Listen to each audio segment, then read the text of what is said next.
Ada for telling my mom I won't help my brother again? There is a 40-year backstory to this situation, which I can only summarize briefly here. My brother, 42, has been causing problems ever since childhood. It started with small thefts and eventually escalated to him being expelled from school and placed in a group home. Over the last 20 years, he has had various jobs, most of which he either could not or did not want to keep for more than a few weeks. Our parents always defended him, whether he quit a job or stole my mother's car and crashed it. They also constantly gave him money. My brother has ADHD and regularly completely loses control when something doesn't go his way. He never went through with any treatment, though. 10 years ago, he met a woman abroad who followed him to our country.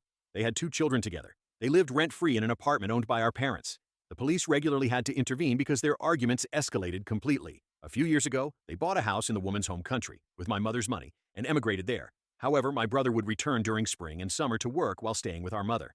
For a while, it seemed as if he had finally gotten his life together. 2 months ago, his wife had enough of his constant outbursts and told him she wanted a divorce.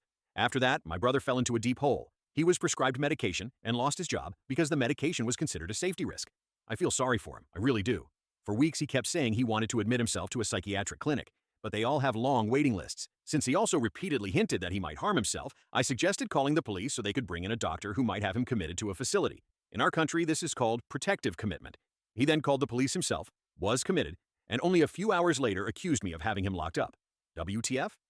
He was released again the same evening, but shortly afterward wanted to enter a clinic again, although, as mentioned, there were no available places. 4 days ago, late in the evening, an emergency doctor called me. She had been called by my brother and mother. She explained she had managed to arrange a place for him in a psychiatric clinic and asked me to drive him there immediately. So, in the middle of the night, I drove my brother to this clinic, even though I had to work the next morning. He insisted that this time he wanted to stay there as long as necessary. Well, today I spoke with my mother on the phone. It turned out my brother had left the clinic after only a day and a half because he didn't like it there. Honestly, I was furious and told her never to call me again when brother has a problem. My mother seemed shocked, but I'm simply exhausted and pissed. He has never learned to take responsibility or follow through with anything.